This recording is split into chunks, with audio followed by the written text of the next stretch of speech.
The light died 289 days ago. Not just any light, the beacon, the psychic flame that once pierced the abyss and bound humanity across the stars. The astral signal. The very breath of our empire went out like a candle crushed by an unseen hand, and with it so, too, went our certainty that we would endure. I am Lyron Vale, once a remembrancer, an archivist of triumphs sworn to preserve the glory of mankind. Now I chronicle only its undoing. I speak these words aboard the Archivum Noctis, a void ship cracked open by war drifting without course in the black between ruined worlds. The hull groans, metal ribs splitting in the cold. 17 souls remain alive, 18 yesterday, tomorrow perhaps fewer. There is no Imperium left to remember. The gods of war we thought were myth have risen in flesh. They do not invade, they erase, and with every world consumed they grow stronger, as if designed for this extinction. I write because silence is heavier than grief. I record because memory is the last weapon left to me. If these words endure, let them stand as witness humanity did not fall by chance, but by inevitability. But still, I ask myself, why am I alive when everything else is ash? And if the beacon has died, what or who now waits for us in the dark? It began with whispers, faint distress signals from the frontier fragments of static on battered Vox channels. Entire colonies reporting increased enemy sightings, patrol fleets vanishing in silence. High command dismissed them as rumor panic, the cries of weak governors. The Imperium had endured 1,000 uprisings, 100 alien crusades. Why should this be any different, that arrogance would become the hinge of our downfall?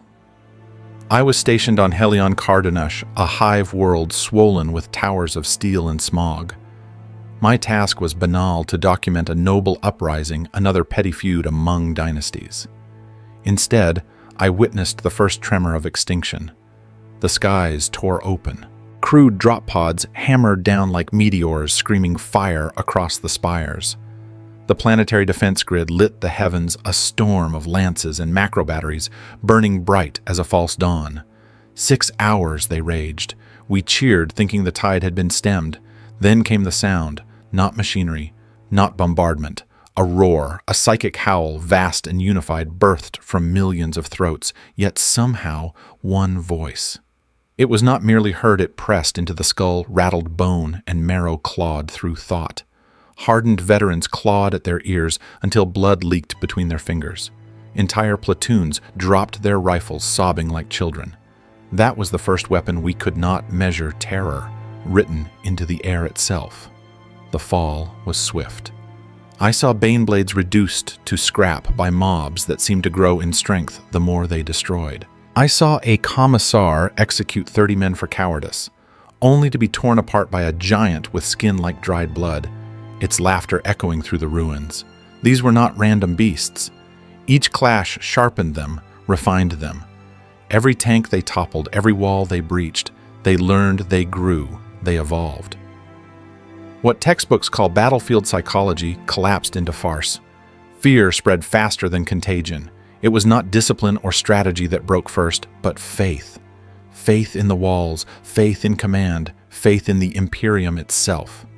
When the beacon flickers, shadows consume everything. Soldiers fought not to win, but to delay. Civilians prayed not for salvation, but for a clean death. And I, sworn to remember glory, found myself scribbling only horrors. When dawn came, it revealed a city mutilated beyond recognition. Towers bent into twisted arcs, spires toppled like children's toys. The streets were rivers of ash. The survivors whispered that the roar still lived inside their skulls. I knew then the truth. This was not invasion. This was metamorphosis, worlds becoming something else, something alien, and us becoming fuel for it. I escaped with nothing but this chronicle and a coward's guilt. Cardanush was only the first. 100 worlds followed, each falling faster than the last. And still Terra did not stir. Still the Lord sat unmoved on their thrones. Why do I record this? Because memory is sharper than steel, because to understand how we fell is to glimpse what we might become if there is any becoming left. If fear itself can unmake an empire, then what chance do we have now when even fear has evolved into a weapon? We used to believe conquest was a matter of banners planted and fortresses toppled. When one army crushed another, the victors plundered, burned, and moved on. But what I witnessed was not conquest. It was metamorphosis, worlds consumed and reborn in shapes unrecognizable to their own children. The first sign came on the agri-worlds. Fields once thick with golden grain, now pulsed with monstrous vegetation, cultivated not to feed humans, but to breed squigs and other abominations. The scent of soil was replaced by the stench of rotting meat. Herds of creatures bellowed in cages fashioned from cathedral walls. Farmers who once sang hymns to the harvest were shackled beside their livestock, forced to labor as though they were no different from the beasts. Forge worlds fared no better. Where once machine priests tended sacred manufactoria, vast pits now belched smoke and fire, coughing out endless engines of crude war. The orcs enslaved the priests, chaining them to their own forges, forcing their hands to twist purity seals into fetishes for monstrosities. Every failure was answered with laughter, every prayer drowned beneath the clang of hammers. It was a theology-inverted devotion beaten into mockery. But the hive worlds, oh the hive worlds, became the most obscene. Towering spires, monuments to human endurance, were stripped down to their steel bones. Entire districts gutted their plazas, turned into fighting pits. I saw thousands pressed shoulder to shoulder, compelled to battle one another, while their captors roared approval from balconies of scavenged metal. Victory meant survival for another hour. Defeat meant fodder for the breeding vats. Children were not spared. Their screams were woven into the rhythm of drums. The spectacle was endless, as if the very purpose of civilization had been reduced to entertainment for monsters. What unsettled me most was the pattern. This was not chaotic savagery. It was design.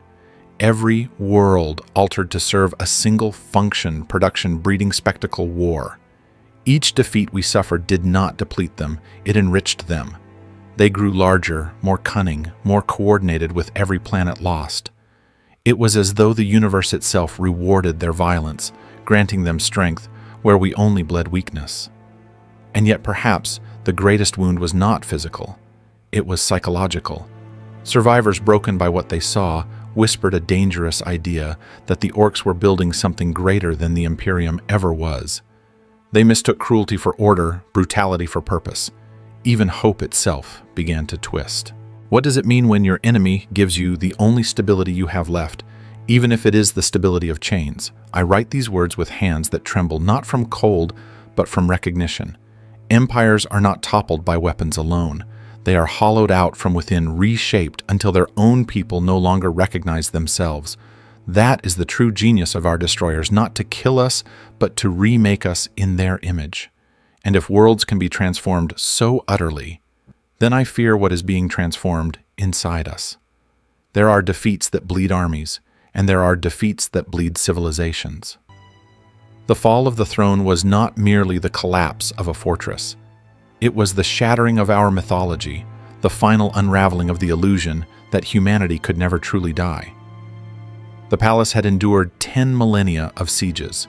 Its walls were measured in mountains, its gates fortified with relics said to have been blessed by the emperor himself. For generations, children were told, "If Terra stands, humanity stands." That faith was not strategy, but it was a shield, perhaps the only one that mattered. When the shield broke, so did the species. I have spoken with survivors who described the moment the Eternity Gate fell. They say the sound was unlike anything mortal. Ears should endure a groan that carried not through air, but through marrow.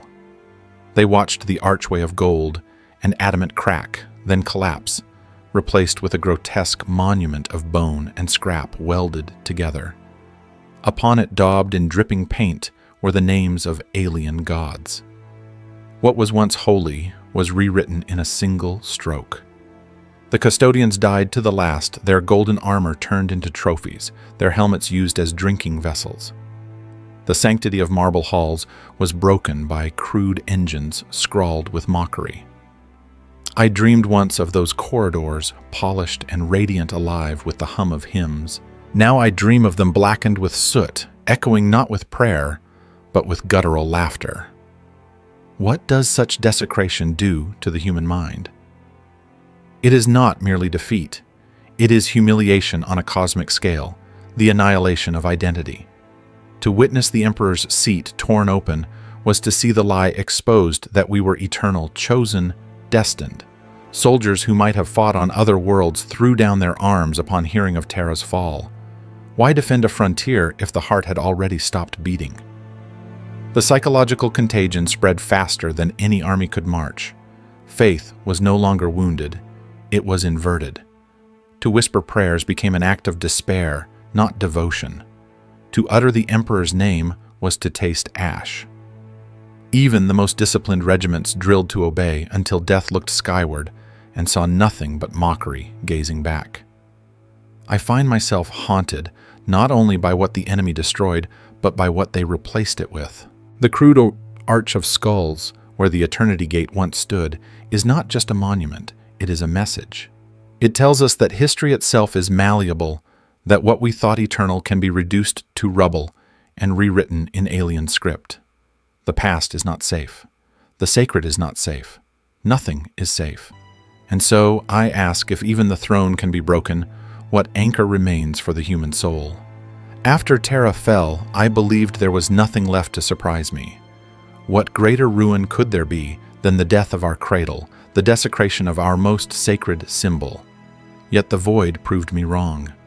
Out here in the cold silence between dying stars, we found not oblivion, but invitation. The sensors, half broken and unreliable, were the first to whisper of it, a pulse, rhythmic yet alien, unlike any distress beacon we had catalogued. At first we thought it a ghost signal, another cruel trick of the warp. But as it grew stronger, the truth emerged in the viewport. A shape vast enough to dwarf mountains slid into sight, gliding with impossible grace.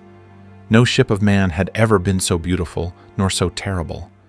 Its surface shimmered like living crystal patterns of light, rippling in geometries that hurt the eye to follow. We expected annihilation. After all, what stranger would offer mercy in a galaxy already drowned in blood? Weapons were armed prayers muttered through clenched teeth. Then a single transmission came across every channel, not in the harsh tongue of aliens, but in perfect Gothic. The thread of your species has not yet been cut. Board if you wish to see what remains. Fear erupted among us like wildfire. Some demanded retreat, even though retreat meant suffocation in the dark. Others argued we had no choice. Oxygen dwindled, supplies nearly gone. I watched my fellow survivors weigh a paradox, to accept death slowly in the void, or to gamble on salvation offered by the very Xenos we had once called enemies. The psychology of desperation is simple. When survival itself becomes the prize, pride and prejudice rot away like spoiled meat. I will never forget the moment we aligned our crippled vessel with theirs. The docking aperture yawned open like a wound in reality, yet within it lay air so pure it shimmered. We drifted inward, swallowed by silence. And there, waiting in stillness, stood the ancients themselves. They were tall statues carved of elegance and disdain. Armor flowed like woven glass faces, unreadable masks of sorrow. Their leader, a woman robed in light, greeted us with words as soft as music, yet sharper than any blade. Your kind dies, but the pattern is not yet complete. I should have felt relief. Instead, I felt exposed like an insect, pinned beneath a scholar's gaze. We were not guests. We were specimens, perhaps tools, perhaps sacrifices. Yet still, hope stirred poisonous and fragile. If they saw a pattern unfinished, did that mean a future still remained? I do not know if we stepped into salvation or into another form of doom. But I know this: the invitation was never about mercy. It was about design.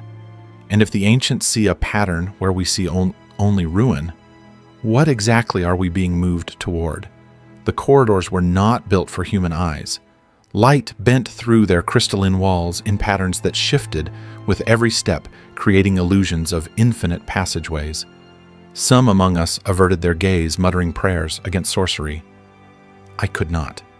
The sight was unbearable and yet irresistible, like staring at a storm made of glass. Every surface seemed to whisper, reflecting not our faces, but fragments of thought we had not spoken aloud.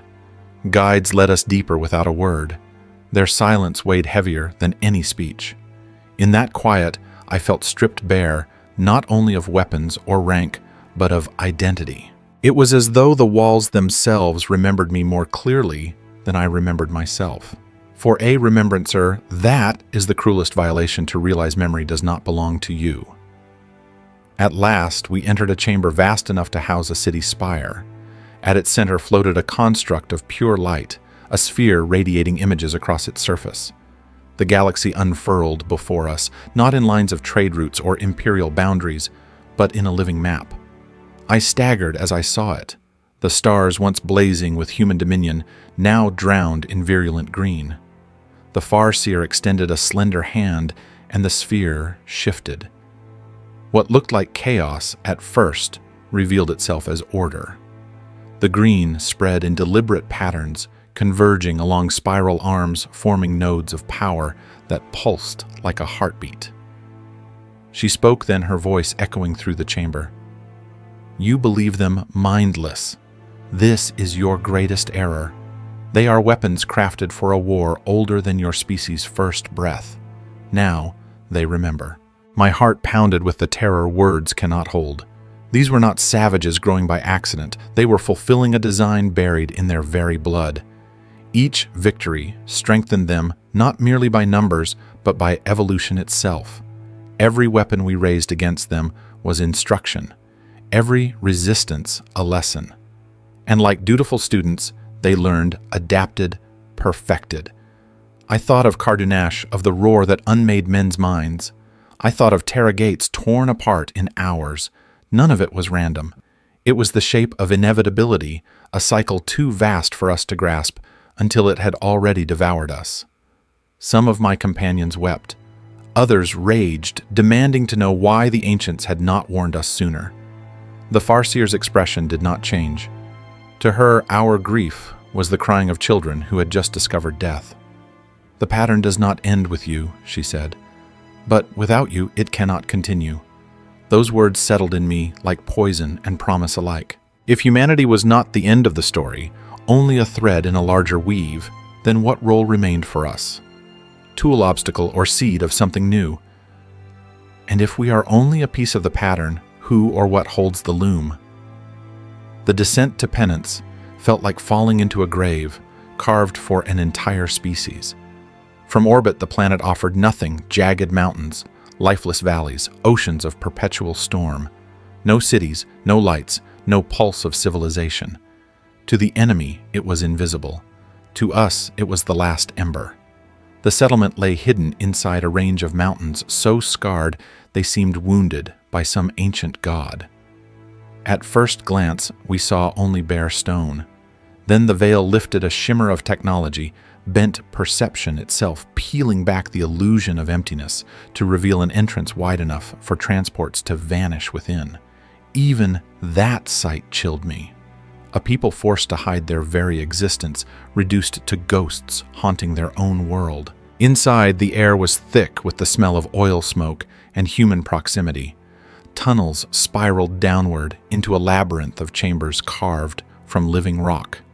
Here were the remnants of regiments, children of noble houses, scavengers from forgotten fleets, all pressed together in dim light. There were perhaps 5,000 souls, maybe fewer. Enough to form a village in peacetime. Enough to imagine survival, but not enough to resemble an empire. I expected despair. Instead, I found something colder: discipline without illusion. Every person carried a weapon, even the youngest, their small hands gripping pistols, with the same casual certainty that children once held toys. No one wasted breath on comfort.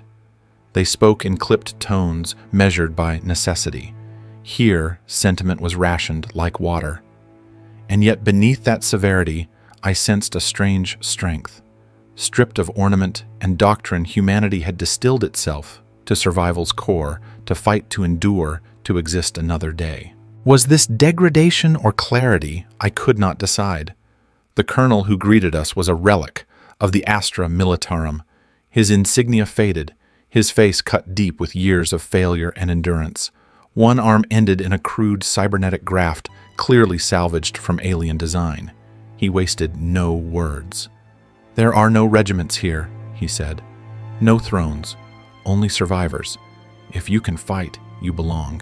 If not, you serve another way." Then I noticed what unsettled me most. Moving among the humans were others, tall figures with skin the color of storm-lit seas, their armor smooth, their eyes unblinking. Karim, the ones we once called rivals, now working alongside us. They shared their tools, their rations, their silence, old enemies remade into companions by necessity. It was almost unthinkable.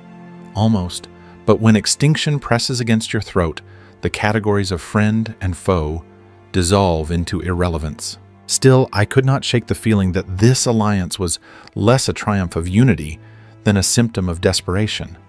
What does it mean when humanity's last hope is no longer human alone? And if survival requires surrendering the boundaries of who we are, what then remains of us to survive? The colonel gathered us in a cavern, hollowed from the mountain's heart, its walls sweating with condensation, its air vibrating with a tension no words could ease. A crude hollow projector flickered to life on the stone table, casting ghostly light across tired faces.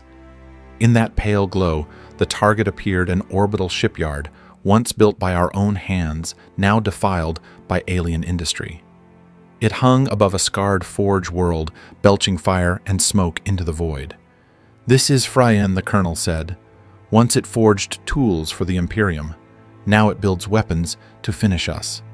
His voice was calm, but each syllable carried the weight of a death sentence. The plan was obscene in its simplicity: infiltrate, steal, and escape. Not to cripple the enemy, not to reclaim territory, but to snatch a single piece of technology, the prototype drive system being installed in a new warship. A shard of stolen genius rumored to outpace even warp engines. With it, perhaps the survivors could flee farther than the enemy's shadow to the cold edges of the galaxy where no roar could reach. I studied the faces around me. Some burned with grim determination, others with the numb resignation of those already half dead. No one pretended this was a victory. It was a gamble, a thief's desperate hand reaching into the lion's maw. But survival, when stripped to its essence, is theft from inevitability. The strike force would be divided. One team to secure the drive's crystalline core, another to lace the shipyard with explosives, sowing chaos to mask our theft. A third, giants in blackened armor, would become the storm if subtlety failed. The rest of us would follow record adapt and pray. When the colonel asked for volunteers, no one hesitated. Hesitation had already died on Terra. We had all seen too much to believe in safety. What remained was duty, not to an emperor long gone, nor to banners torn and burned, but to the fragile thread of existence itself. And yet beneath the silence of assent, I felt another current. Fear not of death, but of becoming irrelevant. To fight was to matter even in futility. To remain behind was to fade forgotten, like ash scattered by indifferent winds. That hunger to be more than a ghost drove every raised hand. As the hollow dimmed, the colonel looked at me longer than the others. "You'll record this too, won't you, Vale?" he asked. His question was not command, but condemnation. If we failed, my words would be all that remained a chronicle for no reader. I nodded, though my throat tightened. For the first time, I wondered if memory itself was treason. To write of desperation is to admit it. To capture fear is to spread it, but to erase truth is to murder it twice. So I write. And as I write, I cannot escape one thought: we prepare to steal a future from the jaws of annihilation. But what if the jaws are already closed? The shipyard loomed like a carcass suspended in orbit, its silhouette jagged with grafted metal as if the world itself had been butchered and stitched into something obscene. We approached in silence, our vessel cloaked in crude mimicry of the enemy's signature. Through the viewport, I watched docking arms open massive jaws of rusted steel, beckoning us inward. It felt less like entry and more like consumption. Inside, the air was suffocating a blend of oil, fungal spores, and blood baked into metal. The walls sweated with condensation, alive with the rhythmic pounding of machinery. Sparks cascaded like falling stars as crude welders tore through sacred designs once human. Even in the shadows, the architecture betrayed its origin. Imperial arches, elegant and deliberate, now bent beneath crude plating etched with mocking glyphs. It was not only desecration, it was parody. We moved through service corridors mapped by desperate scouts months before. Narrow passages lined with pipes thick as tree trunks echoed with the gurgle of fluids I dared not name. The darkness here was absolute, broken only by the glow of emergency lamps scavenged from our kit. In that silence, fear was not shouted, but inhaled each breath, tasting of iron and decay. I could feel it, the psychological weight of being inside a system too vast, too alien to comprehend. We were intruders in the belly of a god of war, and the god was still awake. My hand shook as I wrote, though I forced myself to continue. To stop recording would be to admit the futility that pressed against my chest like a vice. The first team slipped ahead toward the crystalline core, those shards of alien propulsion that had drawn us here. The second carried explosives, their faces set like statues, no words wasted. The giants in black armor remained behind, motionless, yet exuding a presence like thunder, restrained. Even silent, they seemed to say, "If this fails, we will burn with it." We encountered workers, smaller creatures, hunched and filthy, tasked with menial labor. They died quickly, blades across throats, bodies hidden beneath heaps of scrap. But every death felt louder than silence, each drop of blood a warning bell to the hive around us. I wondered if the walls themselves carried whispers of our intrusion. At last we reached the central bay. The sight froze me, a warship still skeletal yet colossal, dwarfing even the proudest dreadnoughts of the Imperium. Its spine arched across the dock, bristling with weapons in embryonic form.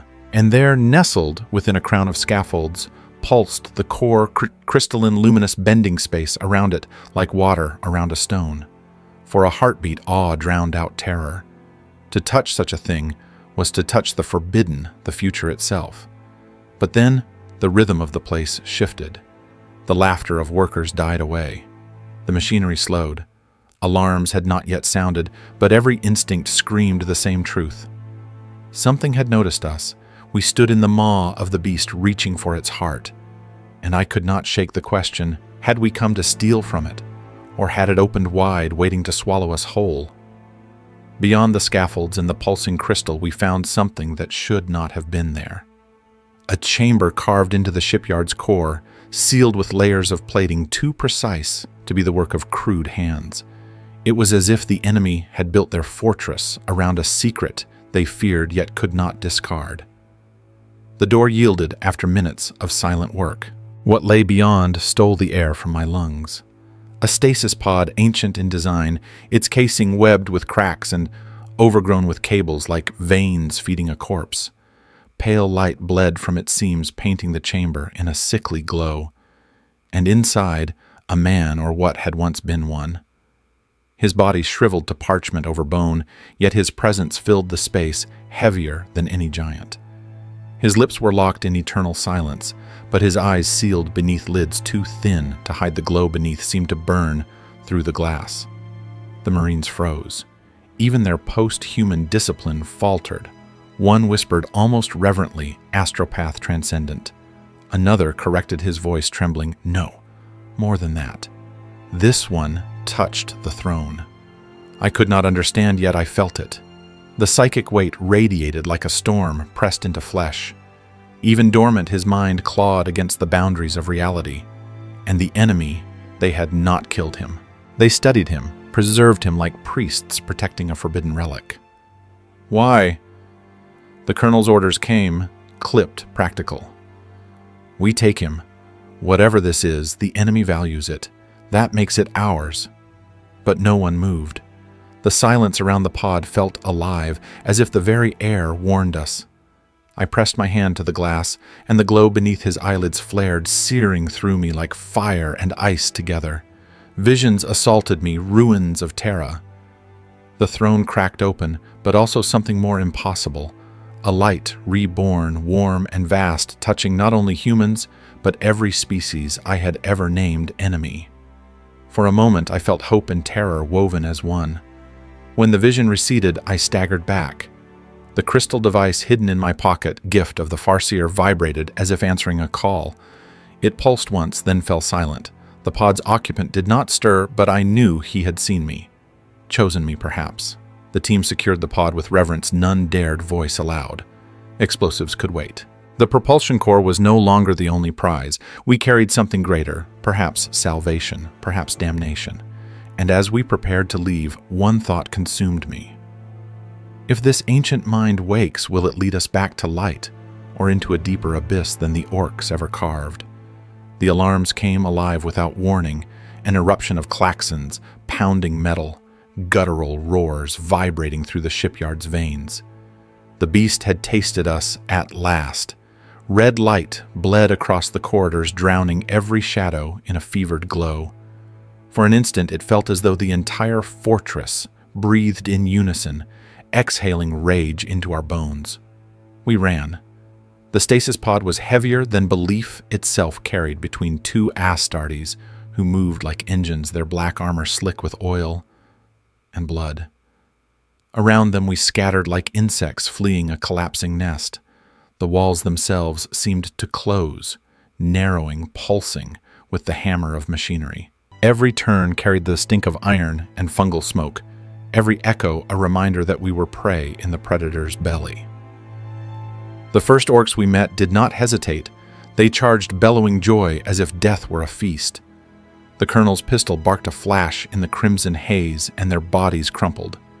Yet for each that fell, two more came, their laughter, echoing down the halls, feeding the hive with their madness. Fear clawed at me, not the fear of death, but of futility. What does it mean to fight in the jaws of inevitability?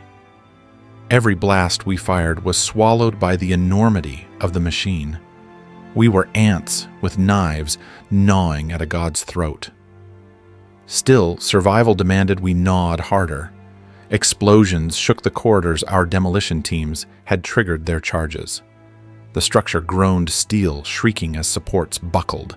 Fire spread like veins of molten light, filling the passageways with smoke and fury. We sprinted through chaos, half-choked, guided by memory and desperation. I glanced at the pod. Through its fractured glass, I thought I saw movement. A flicker beneath those parchment-thin eyelids, a shimmer of golden radiance that pulsed in rhythm with the alarms. Was it imagination? Or did the prisoner breathe life into the inferno itself? I could not tell. But each time my legs faltered, that glow seemed to grip my chest, dragging me onward. The Marines formed a rearguard, their bolters spitting thunder into the tide. Every shell painted the air with gore, yet still the enemy pressed closer. One giant fell, struck down by a brute wielding a cleaver the size of a man. He did not scream. He only bought us seconds, precious and terrible.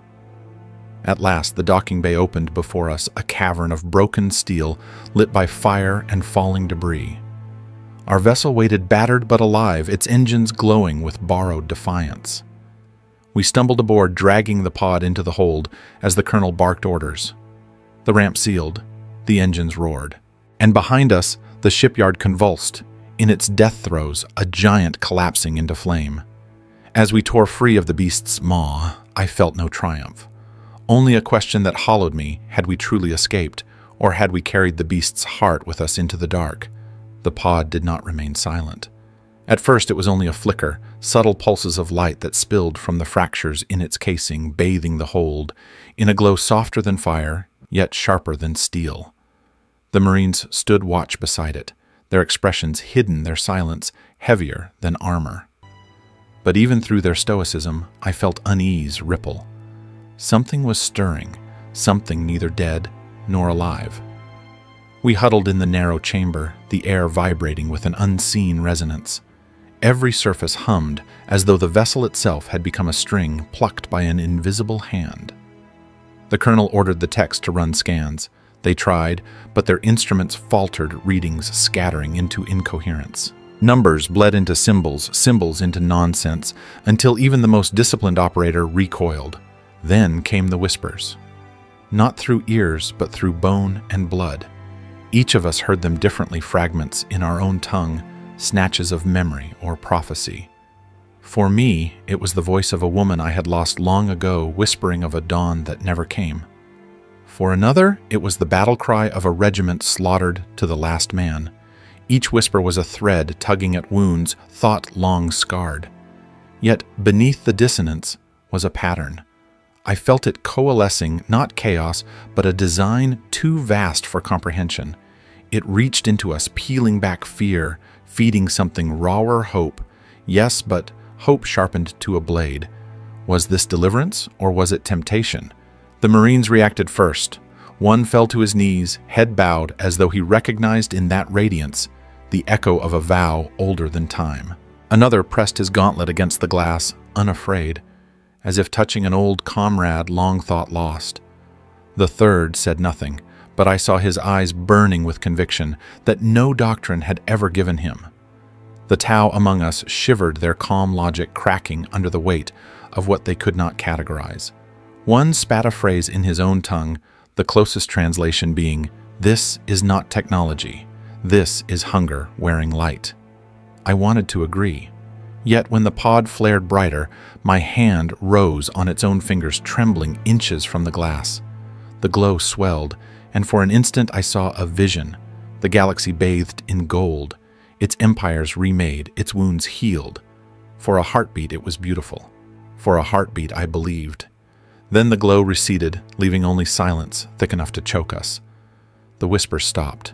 The pod was still once more, as if mocking our terror and awe. We stared at it, each of us trapped in private revelation. None spoke, 4 words would have made it real. And I cannot escape the question that grips me now: have we uncovered humanity's salvation, or its executioner waiting to be unchained? The pod had given us light, but that light cut sharper than any blade. Where once we stood as a fragile unity, now we fractured. Hope, that most dangerous of weapons, had turned against us. It began in whispers, muttered arguments in the mess halls, sidelong glances that burned hotter than blaster fire. Soon it erupted openly. Half the crew saw the being inside as deliverance, a new dawn, waiting to break the galaxy's endless night. The other half saw only a parasite, an ancient force that would devour us as surely as the enemy we fled. The colonel tried to silence both sides, but his voice no longer carried. Even discipline had limits when the air itself reeked of revelation. I watched the tension unfold in the command cavern, its walls trembling with the ship's engines, the light from the hollow map casting everyone in ghostly hues. It was no longer a briefing chamber. It was a courtroom without law, a temple without consensus. One of the Marines knelt before the pod, his words heavy with conviction. "This is the Emperor reborn, not as a corpse on a throne, but as light given flesh." His comrades did not correct him. Their silence was endorsement. Opposite stood the Tau, eyes narrowed with cold fear. "You cannot understand," their leader rasped. "This thing does not belong to you. It does not belong to any species. It bends your minds, reshapes your thoughts. Already you are not yourselves." The humans who sided with them shouted back, their voices cracked with terror. "We have buried too many gods. We will not serve another." And there it was, the fracture made flesh. Believers and doubters staring across a gulf wider than any battlefield, hands twitching near weapons. For a breathless instant, I thought the ship would drown, not in enemy fire, but in our own blood. Inside me, I felt the same war. My heart pulled toward the vision of golden spires, reborn of a galaxy remade in harmony. Yet my mind recoiled, whispering that such beauty was always the mask of tyranny. Was this being promise or predator? Could it be both? The colonel slammed his fist on the table, his cybernetic arm sparking. "Enough," he growled. "We cannot fight each other while the galaxy hunts us. We hold together, or we die apart." His words silenced the room, but silence is not peace. It is only the pause before the next crack. That night, guards doubled their watch, not against orcs, but against mutiny. Even in sleep, the schism gnawed, reshaping trust into suspicion. And I am left with one question that festers like a wound is division. The first proof that the pod's influence has already won. The breaking point came not with argument, but with gunfire. It began in the cargo hold, where the pod pulsed faintly in its cradle. A Tau engineer shouted that the energy surges threatened the ship's core. A human believer struck him down with the butt of his rifle. The crack of bone echoed like a verdict, and in that instant, restraint died. The chamber erupted. Blades flashed, lass fire seared the shadows. Voices broke into screams of faith and fear. The air filled with the stink of ozone and blood. In the chaos, the pod glowed brighter as though it fed upon the conflict, its fractured casing alive with threads of gold that painted the violence in holy fire. I pressed myself against the wall notebook, trembling in my hand. I wanted to remain chronicler neutral and unseen, but neutrality is fragile in a storm of blood. A stray bolt seared the stone inches from my head. My survival demanded what history always denies: choosing sides. On one side, the Marines stood like black statues, weapons raised, but aimed not at the enemy outside, only at their own comrades who dared question the pod. Their conviction was terrifying in its serenity.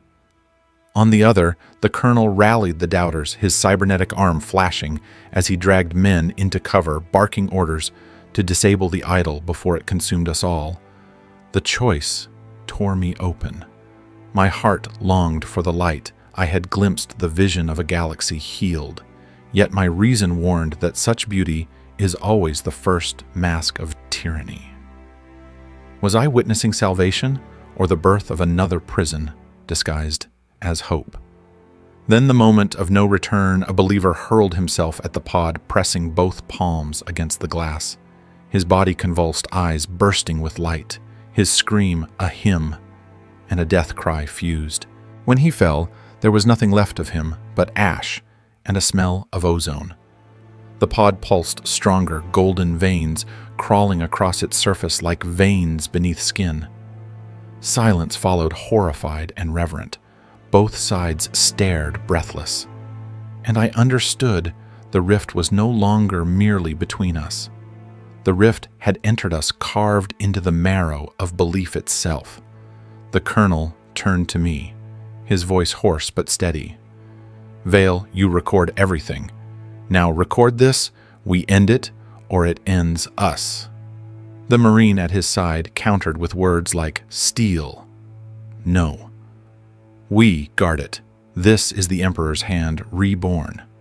Their gazes locked across the chamber, and in their eyes I saw the truth. There could be no compromise, only consequence. And I, pen trembling soul divided, knew that the next word I spoke might damn me to one side forever. All eyes turned to me. The colonel's command still rang in the air. We end it, or it ends us, and across from him the Marine's vow. We guard it. This is the Emperor's hand reborn. Between them the pod throbbed like a second heart, for the ship its glow painting us all in shifting hues of gold and shadow. I felt their stares burn into me, demanding a choice I had no right to make. I was no soldier, no priest, no commander. I was only a remembrancer, a chronicler of the end. Yet survival does not allow spectators. To remain silent was to declare allegiance to death. My mind split itself into voices.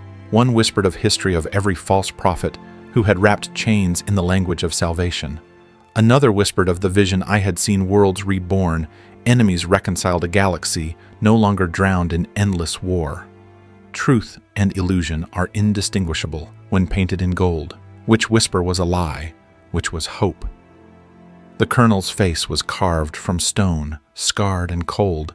His eyes pleaded with none, only demanded obedience for the sake of survival.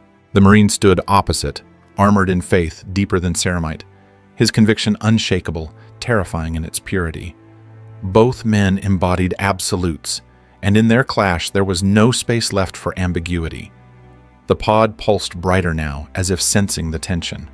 The whispers returned not only to me, but to all. I saw shoulders twitch, jaws clench, eyes widen, with visions only they could see.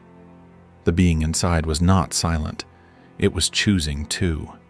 I stepped forward, words trembling in my throat, but when they left, they were louder than I intended. We cannot destroy what might be the last thread of our story. If this is a lie, then let us die, knowing we reached for something greater. If it is truth, then to kill it is to kill our only chance. The silence afterward was crushing. Then slowly, one by one, hands lowered from weapons. The Marines nodded once, solemn, as if acknowledging not victory, but confirmation. The colonel closed his eyes, his jaw tight, a man forced to watch the tide sweep away the last ground beneath his feet. The choice was made. We would guard the pod, not shatter it. But in that decision, I felt the ship tilt toward a future none of us understood. Unity returned, but it was not unity of peace. It was unity under the shadow of something vast, something already entwining itself into our marrow. I write these words with a weight I cannot measure. Have I chosen for humanity's survival, or have I surrendered us to a new master disguised as salvation?